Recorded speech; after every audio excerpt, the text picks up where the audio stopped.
What's up? Welcome back. I'm John Stark from MacTheMovieGuy.com, your favorite blind film critic, and this is In the Blink of an Eye. Blind film critic, so of course I had to do anything revolving blinking and eyes. So I get to make those jokes. Anyway, directed by Andrew Stanton, which I did not know going into this movie, finishing this movie, and then I looked it up and I went, oh my god. And then I cried. I cried myself to sleep. I held my pillow and I said, why? Why, God? Why have you forsaken him? What has he done to you? Why have you taken his talent away? God, why? Then God spoke to me and he said, because I only want him to make animated features.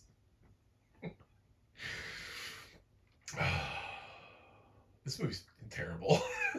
this is this movie premiered at the 2026 Sundance Film Festival, and uh, it actually won an award. I forget the name of the award, like Alfred P. Sloan Award or something like that. And it's an award that is only given uh, through the achievement of science on screen, right? The legitimacy of scientists giving an award to the most scientifically intelligent film. That's it. Not the quality of the film. Doesn't mean it's a good film. It just means it's scientifically. I would disagree. Just on the simple premise of how they handle AI in the future. They jumped to like the year 24 or something, and we're literally like traveling through space to like go to another planet. We've solved all of these other things in terms of our health and just a whole litany of things that we have had advancements in, and yet AI is still relegated to being a voice. Like, it's we other science fiction directors have used androids. We've had robots slash android features already in life. Like, we've had those kind of mechanics. It's weird to think that add another 400 years on what we already have, that we're not going to have that. It's weird to think that we wouldn't have at least a hologram, sort of like what Ryan Gosling had in Blade Runner 2049. So the disembodied voice thing really doesn't work for me. Like in a film that decides to go 400 years into the future.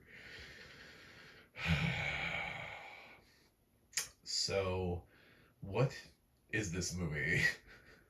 First of all, it does have audio description done by PixelLogic, narrated by John Bentley, who does a lovely job. I love his voice. He's got this deep voice. And it's got such reverence to it. It makes you feel like, you're learning about like the great circle of life.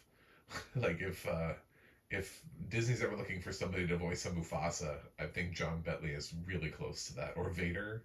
He's got a James Earl Jones's Jonesishness.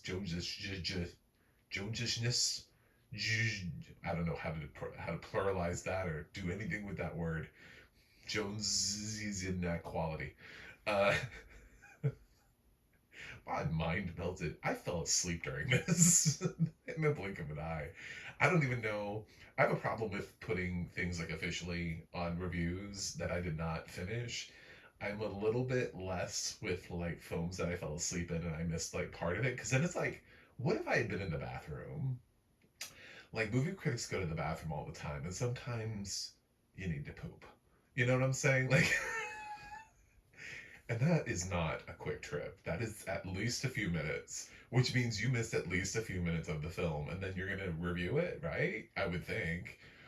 So, I think plenty a critic has reviewed a film that they've missed 5 to 10 minutes of. Easy. So, I don't know how long I was asleep for, but I did wake up by the end. That's how I know the credits. And there was something, I woke up like right before the end, too.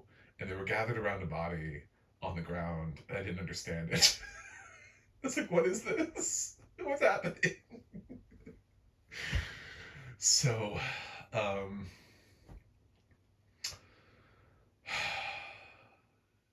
Yeah, this movie is so boring, and it's only like 94 minutes long. I was about 30 minutes into it, and I felt like my day had gone by. Like I thought like the sun had risen and it was setting again. Like I this movie moves at a snail's pace. It is so slow, and it's one of those films too where it's trying to tell three different stories. So you have one story that's set in the past with like Neanderthal cavemen people, I don't know, indigenous populations vaguely of the past who don't really have sort of the conversational uh, wherewithal.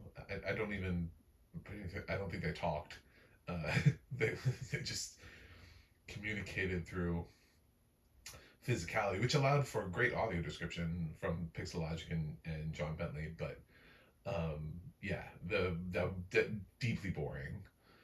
For anybody who like thought 2001 was like two different movies, and you watched like the Dawn of Man, and then like you really get into the house stuff.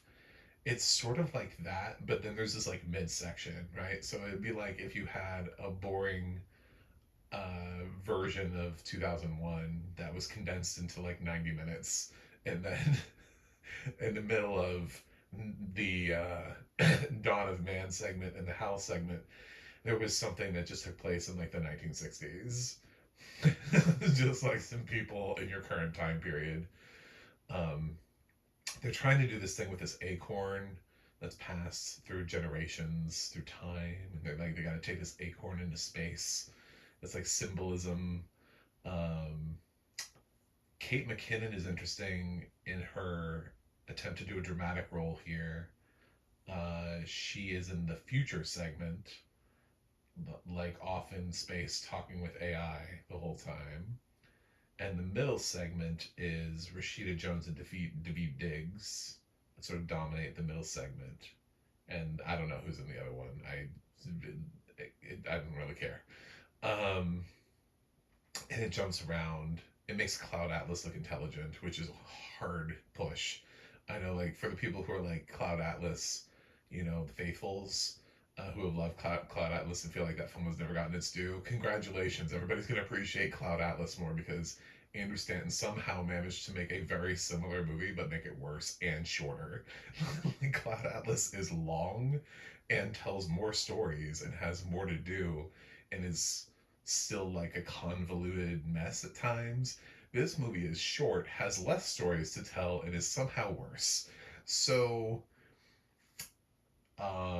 yeah, congratulations on that. Man, I'm so upset because I actually like John Carter too. I'm not gonna say it's a great movie, but I was one of the people who saw that and didn't go, well, this is awful.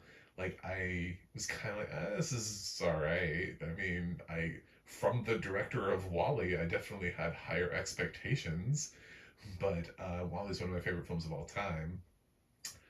Um, you know, but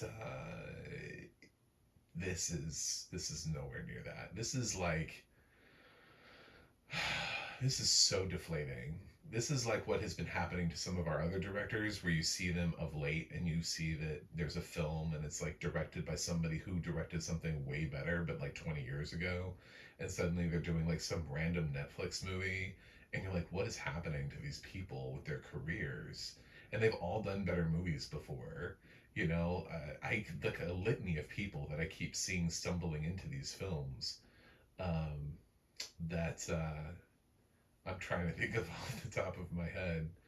Um, Lasse Hallstrom, for example, you know, we went from enjoying his movies, and then like last year he produced like the the that Amazon movie. I want to say The Map That Leads to You. Is that the name of it? There was some this like romantic movie that dropped in like September, and I don't think they were never like from the director of Cider House Rules, you know, or My Life as a Dog. Instead, it was just a movie, and it was like directed by Lasse Hallstrom, and you're like, what is going on here? Why do I not know this? Even that movie that Matt Damon and Ben Affleck had, Joe Carnahan was behind that. it's a better director than you would think for that movie. I know some people like that movie. The I want to say The Pit because that's what I'm watching, and it's something like that. The HBO Max series. It's not that though. Um, but even Rennie Harlan with the Strangers movies, it's like that dude made way better movies before. Like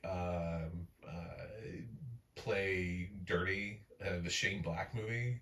Like, why are all of these directors making their worst product? Like, what has happened? We have some terrific directors who you can look back at certain films in their career and go, wow, that was a great movie. What are they up to? Oh my God. it's it half makes me think that this new movie that Spielberg is about to do that comes out this year, is going to be like the worst thing ever because it seems like everyone else is just on the decline. Just like everybody's just striking out, and we have this new generation of directors that are overtaking them. So everybody's like, "Ooh, what's Ari Aster up to? Let's find out. Let's find out what Ari Aster's up to." So I don't know what to do with this. This movie's terrible. I fell asleep. I don't know for how long or what. It's not like I was timing myself. I wasn't like, I'm falling asleep. Timer, beep.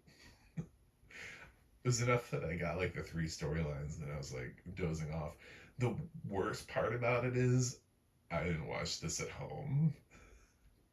I didn't watch this on my home TV. I fell asleep in public.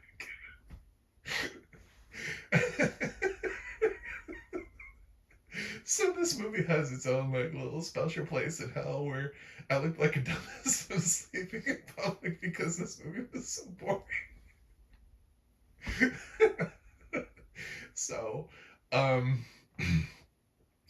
yeah, I have nothing for this movie. Like, if I like positive things, I actually thought Kate McKinnon was doing a decent job with like not needing to be funny. You know what I'm saying? Like sometimes it's really hard for comedic actors.